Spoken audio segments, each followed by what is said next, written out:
Welcome to the interview on the Raptors Republic Podcast Network. I'm Andrew Damelin, and we are continuing our series on the Raptors 905. And today we have their color analyst for NBA TV. Her name is Amy Audibert. She's been doing it for a few years. She was a sideline reporter, then came into the analyst's chair. And I always tell people, if you want to learn something about the game, you watch her on the broadcast. Amy, how are you?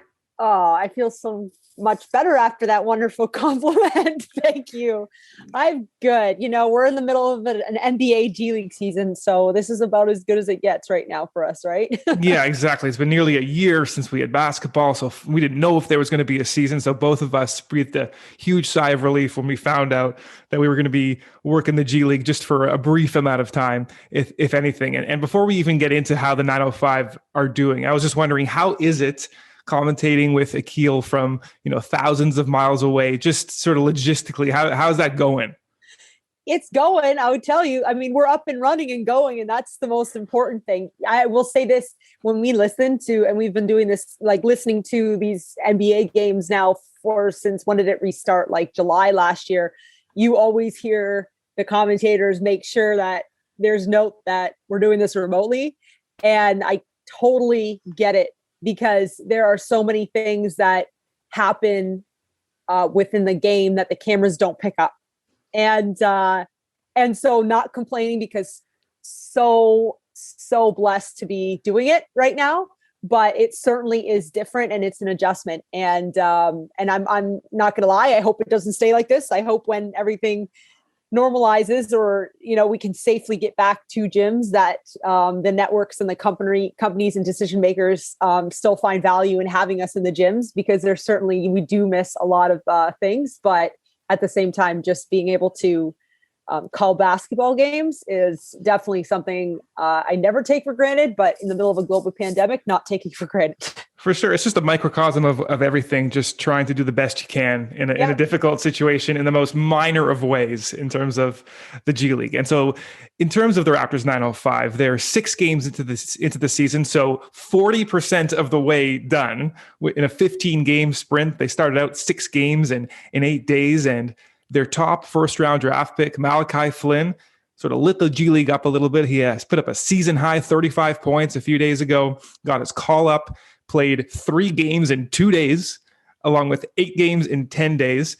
And I was wondering, from your perspective, with him coming into the G League, he hadn't played many minutes with the Raptors, so they were looking to get him minutes.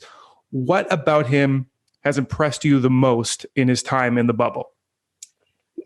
I'd say it's his confidence. I mean, we know the young man is an incredible basketball player, right? We know he can play, he can create his shot with the best of them, which in this top level of professional basketball is maybe one of the more important things. But I think it's that, I know you asked the question a couple times after he took that late 3 in that 35-point game, close game, quick into the shot clock, contested late 3, and it went right through. And what did he say? We needed a bucket, and they gave me a window. And I think, as you mentioned, like, yes, you're a number 1 first round draft pick. You go to a team like the Raptors, you get to spend an entire training camp and preseason with them, but you don't get to play. And I think you're humbled very quickly. But he didn't take a whole lot of time snapping back into having to play the role of being the guy. And just his toughness. I mean, what we've seen in the last, 3 or 4 days now. We know he's a great basketball player, but what he's done in terms of getting on a plane right after, not even getting to eat a full meal until after that Milwaukee game, that requires an element of mental toughness as well, right? So it's like a total package. And I really don't think he could be in a better organization. I really mean that, than the Toronto Raptors. And he came into the G League, with a great mindset. He didn't view it as a demotion. He said, I don't see this as a negative. It was a time to get his rhythm. His season, like everyone else, was cut short in March. Doesn't play a competitive game until preseason against Charlotte 8 months later. So he needed to find his rhythm. And in many ways, he has. And you talk about that confidence. I mean, he is trash talking guys every chance he gets. On his way back to huddles, he was trash talking with Nico Mannion, the two-way from the Warriors, a couple of times. And when he gets an and one, he's talking. So you kind of like that. It's very, the Fred VanVleet comparison is so easy, but it's also seems pretty true. Like mid-major school, counted out. That kind of thing. But, so we know about his offensive exploits. But what I'm super impressed about, and I wanted to get your take on his reads defensively, because it seems when he's jumping those passing lanes, they don't seem like gambles to me. They seem like really well-calculated risks. What do you see from him from the defensive end? Because he's coming in and VanVleet's, he's contesting for all defense right now, right? So what do you see from him on the defensive side of the ball? Same thing, the confidence. I mean, the guy like you said, he jumps lanes. Those are often you're taking a risk when you do that, right? Because if you get burned, you're in trouble. But don't forget, I mean, and I know you've mentioned it and I get excited about it. And we do talk about this with the Toronto Raptors. He's the Mountain West Defensive Player of the Year. So as much as we want to talk about 35 points and being able to create a shot, he also has a knack for the ball on the defensive end.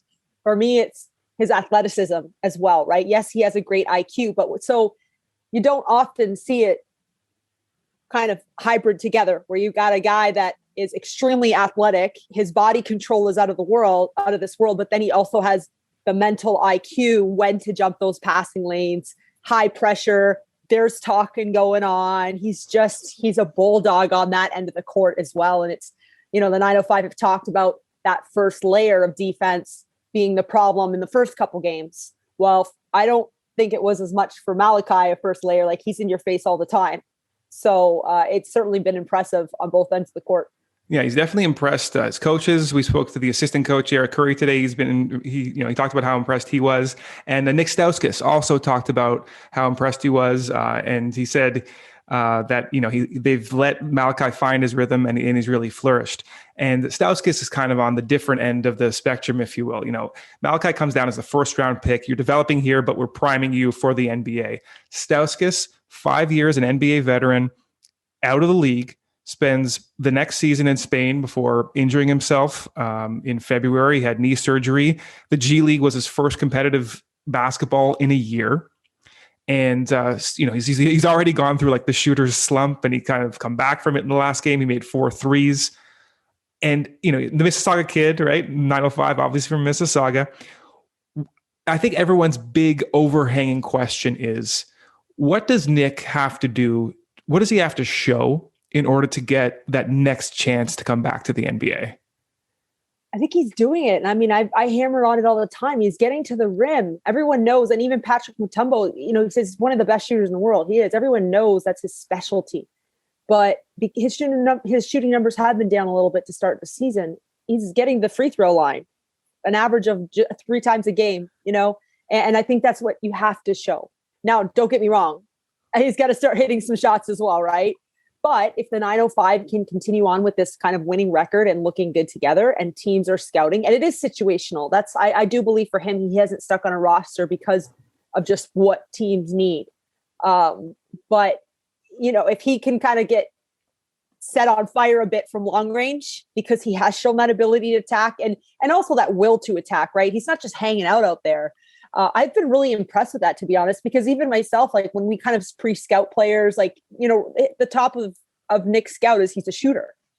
Well, he's doing a lot more than that. And then the other thing I would say for him, especially like on the defensive end, he does a great job playing gaps. And I think I don't know if it's a matter of him like having to do anything outside of what he already does in terms of obviously making the shots, but taking them, he's going to get in rhythm. It's just going to be a matter of if the team needs a guy like that. So this is a non-technical question, and tell me if you see the same thing I do. When Nik, he spots up, someone closes out hard on him, so he decides to attack the closeout and go to the basket. Does it ever look to you like you're almost kind of holding your breath? It looks like he's kind of rushing, at least in his mind, a little bit, even though he makes the decision, even though at least in this G League, he's really made the right decision most of the time. He's got to the free throw line. He's made really nice kickouts. It just looks, just from an eye test point of view, like it's just a little quick for him. It's not quite, he looks kind of herky-jerky at times, a couple of turnovers, especially early in this G League season. He's had a bunch of turnovers. Does it just look a little bit uncomfortable to you, or do you not see that at all? And what do you think? Yeah, like to be honest, I really haven't seen it. And I think I've seen some strong takes to the rim. I think he's taking a lot of contact when he gets there. As far as the turnovers, maybe anticipating, obviously as well, the chemistry, right? I always say turnovers it's an interesting stat because sometimes it goes under your name, but it wasn't your turnover, right? So I mean, I specifically couldn't tell you examples of that, but I really haven't. I'm excited for him when he attacks. He often gets a first step on guys because they are running out to him. So, and then, if they have a great rotation on the backside, the defense, and a kick out's not right, that's maybe some sloppy turnovers. But I'd have to watch the film on those specific ones, to be honest with you. It's just, I think it's just something I see. It's funny because I remember watching similarly like Stanley Johnson while he was getting a lot of run with the Raptors. I'd also have that similar nervous feeling, but then you actually look at the box score and you talk to people who actually know what they're talking about. And they're like, no, he's actually playing quite well. And you look back and you just see the game from a different perspective. So that's just my sort of personal take on it when I see a couple of his drive to the hoop. Another NBA veteran that the 905 have really showcased, and he's done incredibly well so far in the bubble, including a number of just ferocious dunks, poster dunks. I'm talking about Gary Payton II. What did you know about him other than, he had played 61 NBA games coming in? What did you know about him beforehand? And what surprised you about him in this 6-game stretch so far? Well, I know he's played on a lot of different teams. And so right away you're going, why isn't he sticking? And I know we're going to talk about that probably, right? Because that's what everyone's talking about is why isn't he sticking on it? And I don't know. He's a 6'3" guard. That's the short answer. And to be a 6'3" guard nowadays in the NBA, like what are you doing that is ridiculously special? Because when you look at the teams he played on, like he went undrafted to Houston. I mean, James Harden, like he's fighting for spots with those guys. Doesn't work out. He ends up on a 2-way with the Lakers. They're rebuilding their roster. Washington, that's the one I'm like, Washington, why did you not? I don't know. Like, well, I feel like Washington could use a Gary Payton, but even like he was in Portland's training camp. And I mean, look who he's competing at the guard spot with there for minutes, right? The other thing I would say for him is just he doesn't shoot a lot of threes. And at 6'3", like in the NBA, right? He doesn't make a lot because he doesn't shoot a lot. But I appreciate that about him. I think for me, like you look at the best teams, you have these role players. And it's funny considering him a role player because I think he's completely electrifying. Like you said, some of the stuff he does on the court, if you kind of break down his game where you just had an ISO camera on him, you'd be like, oh my gosh, you love watching him play. And especially on the defensive end, we're talking about his dunks, but my gosh, him defensively is amazing. I think that's a tool and a major puzzle piece in championship teams. And so I would say this, like, I'm excited to see where he ends up next because someone's got to give him a go. Yeah, he's got a franchise record 7 steals a few games ago. And some of them are of like the rude variety, like taking the ball with both of his hands and just grabbing it out of the other guy's hands and taking it the other way. He's on ball and off ball. Like that's the thing that I find so incredible. He's not just an extremely like in your face on ball defender. Like he literally, as you said, he will take it out of your hands a couple times. And then a couple games, especially against the Ignite, that was the 7 steals game, I believe, right? Against the Ignite. Yes. He was picking them off like backside as well. He just wanted the ball. Like he was going to get it. And so I think that's a bit of that veteranship kind of as well. But I mean, listen, if I was a GM or a head coach, I'd be fighting for Gary Payton on my team because I just feel like that's a puzzle piece to a championship level team. Yeah. And the Raptors, not only have they developed players into, from the 905 into the NBA, but they've developed sort of quote older players like, Boucher 26, 27 coming up. And Payton is also, I think it's 5 years since he's been drafted. So he's somewhere around there. So since undrafted, since his draft year, I should say. So it's not like in terms of accepting a role, like you mentioned, he was asked about coming off the bench, and you'd figure someone who's, 5 years in, bounced around, would want to start on a G League team. But he actually says, no, he thinks it's an advantage coming off the bench. He sees how the offense is working, and he's able to adjust to the flow of the game. So if you're talking about a role player and someone who has like a super special talent, well, that's an intangible thing, being able to come off the bench, read what's happening, and step in right away with the rhythm, and not to mention his defensive abilities. And the guy's also just a pleasure to talk to. Yeah. So yeah, I think we're like biased because we all just really think he's like the greatest guy, and he's just so fun, like what he brings to the team. But then, like, as in our positions, right? Some guys you like talking to a bit more because you really feel the like genuine kind of aura that they bring. I find it so crazy. He's a Bob Cousy, this, Andrew, like his senior year in college, he was the Bob Cousy, one of top 10 point guards in the country, and he doesn't get drafted. It just seems like, is he slipping through the cracks? I don't, maybe there's a bit of that. Like, we know that the names are so like polarizing. He's got a polarizing name, though. Come on, right? And it's funny. He didn't like the shadow that he lived under with his father as a kid, and he said he actually soured on the sport during high school when eventually he sort of refound it and found a good coach. But it's amazing talking to him. You'd think he'd be kind of like maybe not. Maybe standoffish or something like that, talking about his past, but he's just plays with a lot of joy, and he's thankful for everything he's had, and he's just someone who's so easy to root for. And you talked about his genuine aura, and another person on the 905 that has a very genuine aura is Patrick Mutombo. I've been super impressed speaking with him. When you first, I don't know when you first spoke to him. I mean, the first time I did was his first media availability a few weeks ago. But what stands out the most about him as a coach and a person from your interactions with him? Yeah, I think it's just that he talks about being a person first. We don't often get that, right? When we ask our questions, they're specifically about basketball, or we get the specifically about basketball. And this is not of offense to him or anyone else, but often head coaches do obsess about the game because it's their life. And I understand that. But for me anyways, he always talks about just expectations, and he's an artist on the side. Like, he really is. He has an art gallery, like, and it's cool. I think we've all needed to find some of the release in the past, like 10 months. Really, like, that sticks out to me with him, is like, he has these other things that are important to him. He talks about, after a tough loss, he talked about, spending some time on the phone with his kids. And we don't, and really, Andrew, you have to believe that the guys really that are playing for him right now are appreciating that.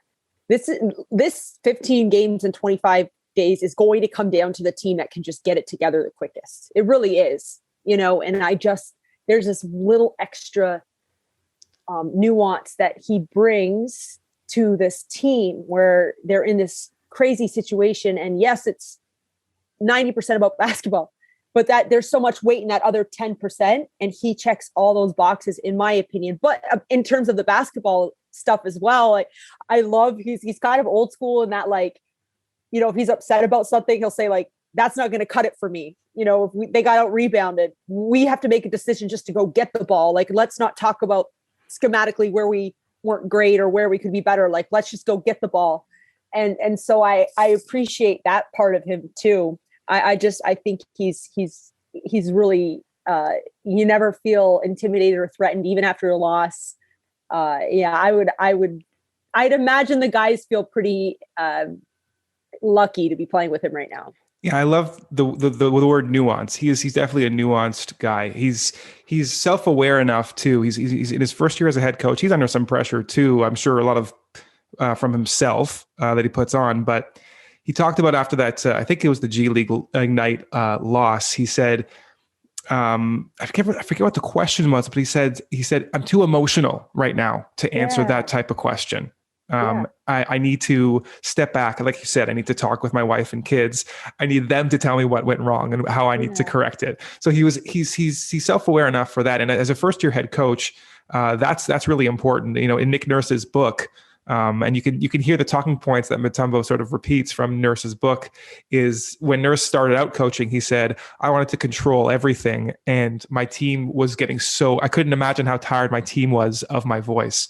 And Mutombo said after that game, or after I think Thursday's game, he said, what's going to be great for this team is to not hear my voice for a couple of days. And whether that's not talking to them at all or delegating to his assistants, the guy is obviously very self-aware, and he's just put so much thought into this, what's going to be a very condensed, stressful season. I mean, you got to think about it for a second. Like, not only is it 15 games, 25 days, they're also in a pandemic. They're also in a bubble. They haven't played in forever. They're in a higher competitive situation because more NBA talent is in the G League at this moment. Yeah. So it's a crazy situation, and it's been really entertaining to watch so far. And they got 8 more, or I guess 9 more games before they. Hopefully a couple more than 9, right? Right. But the other thing too is, like, don't forget he played in the G League, so he also remember when he said, this is personal to me, because he said, like, I've had my dreams denied, and I'm like, then you're like, wow. You don't often hear that, because the G League is such a grind. And I don't care if you're saying in 2.5 weeks or in like a regular season, it is a grind and it's tough. And Henry Ellenson, right, he spoke about just being impossible to play with this whole I need a call up mentality. Like, and so again, to have a bench boss that has been there, that understands it, that knows what it's like to have success as a player, but also feel just so unsure of things, but then be expected to go out there and perform, right? Like, you just, that constantly spinning a new way of making us aware that he's been there too. And that's absolutely very unique. Yeah, there's so much empathy there. And at the same time, I asked him once, why did Nik Stauskas play 19 minutes in a game? And he's like, we needed a better option defensively. He wasn't giving it to us. So it's that mix. It's that mix of old school and empathy that I'm sure, and let's be honest, for most of this roster, this month-long period is going to be the only time they're all together. And who knows when they cross paths again. So you at least see on the court that respect level has been developed. And and we absolutely look forward to the final 9 games and hopefully the postseason. And there's just one more question that I had for you. And I wanted to take a step out from the current G League, the current Raptors 905 roster, and talk about just one guy that the 905 have developed. And I want to use him as an example, because for me, trying to play a scout and figure out, will this person make it to the NBA, has proved very difficult for me. Did I think Chris Boucher would be a rotation player, let alone make his first career start the last game and become like a key piece and be like, you know what, we could lose the Raptors can lose Serge and Marc Gasol and like they'll be all right in the front court. That kind of, did I think that could happen? No way. And I watched every G League game he played while winning the MVP, Defensive Player of the Year. Yeah, don't be too hard on yourself, okay? It's just crazy. Like you figure you have an edge, you watch him that much. But let's talk about another player. I want to talk about Paul Watson. Mm-hmm. So he, for me, is a really special case because he spent 2 unremarkable seasons in the G League previous to coming to the 905. Maybe it was 3, actually. With Westchester. With Westchester, right? Yeah. He was fine. Yeah. He comes over and boom. And then boom, takes off. He gets a 10-day contract with the Hawks out of nowhere. Yeah. Yeah. Like, for you, as someone who really knows the game, what did you see that the Raptors 905 were able to pull out of him for him to come out of nowhere and get an NBA contract this season?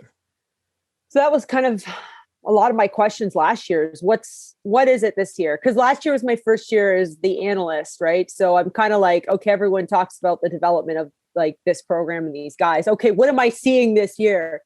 And, if you watch some of the Westchester or talk to some of the coaches, when he was there, he was a lot of the stand in the corner, let other guys go to work, very limited touches, just a different system. And here they gave him the ball a lot more, right? And they cleared out of the way. And I mean, not to say, he rebounded. And I think he flew in there a couple times, and I think there's something to be said about just like the empowerment that's put into guys here. We can't measure it, but there really is this whole thing that when you put on a Raptors 905 jersey, you're getting an opportunity to impress the right people. Like, you know what I mean? Like, you get in a game, you get touches, they're looking. They really are trying to figure out how they can get the guys on the 905 into the Raptors. I talked about it with Chad Saunders, the GM, about Alizé earlier. And he was like, you know, Alizé was in camp and we know that we got to get him shooting the 3 ball at his size. Like, these are plans that are already put into place. And I think that could be one of the guys, you know what I mean? That might get a shot. But I think the same thing for Paul Watson. Paul Watson was just like, he's in our program and how does he fit our system? Not stick him in the corner and see what happens. And I mean, the same went for Chris Boucher, because Steve Kerr, when the Golden State Warriors played the Raptors early in the season, that came up in his media availability. And he said, you know, because Chris Boucher was with the Golden State Warriors and their G League. And they said, you know, they ended up waiving him. I think they waived him or traded him. I don't remember. They waived him. Did they waive him? I thought so too. He wasn't a great ball. Like, they weren't getting what they needed out of him with, like, in terms of ball handling. That was one of the things Steve Kerr mentioned. And I'm sitting there going, like, it's crazy, because I'm not taking away from the way Golden State operates, because that's the way they operate, where their 5 grabs the ball out of the rim and busts, you know, rim to rim. Chris really isn't put in those positions here. Again, it's just getting into the system that is accommodating to you. And so I know we got back to Chris, because how can we not right now? Right, but I do believe that it goes the same thing with Paul, right? It's just like, it's just being put in the right system. Yeah, no, the 905, the franchise of the year now, as they can love to boast. I was so proud of them, because it's true though. I mean, I'm telling you, like, the amount of support, even for me, who I'm a broadcaster, like, let's be real, we're not like top of the list, but no, I'm telling you, like, I feel super supported from everyone. And so I'm really, really happy with just like the leadership with the 905. I was so happy when that came out, like the day before the season tipped, the press release came out. It was cool to start the season on that note. And then for them to be playing, because they didn't open up this way last year, Andrew, if you remember. I mean, right. Yeah. There was we're not undefeated, but we're looking pretty good. Yeah, no, the team is looking pretty good. They look like they're carrying that mantle proudly, and there's a reason for it. Listen, Amy, we've taken up enough of your time. We really, really appreciate it. Again, everybody who's tuning into NBA TV to watch, just have a listen into Amy and learn something about the game every time you turn on the Raptors 905. Amy, thanks a lot, and have an awesome rest of the day.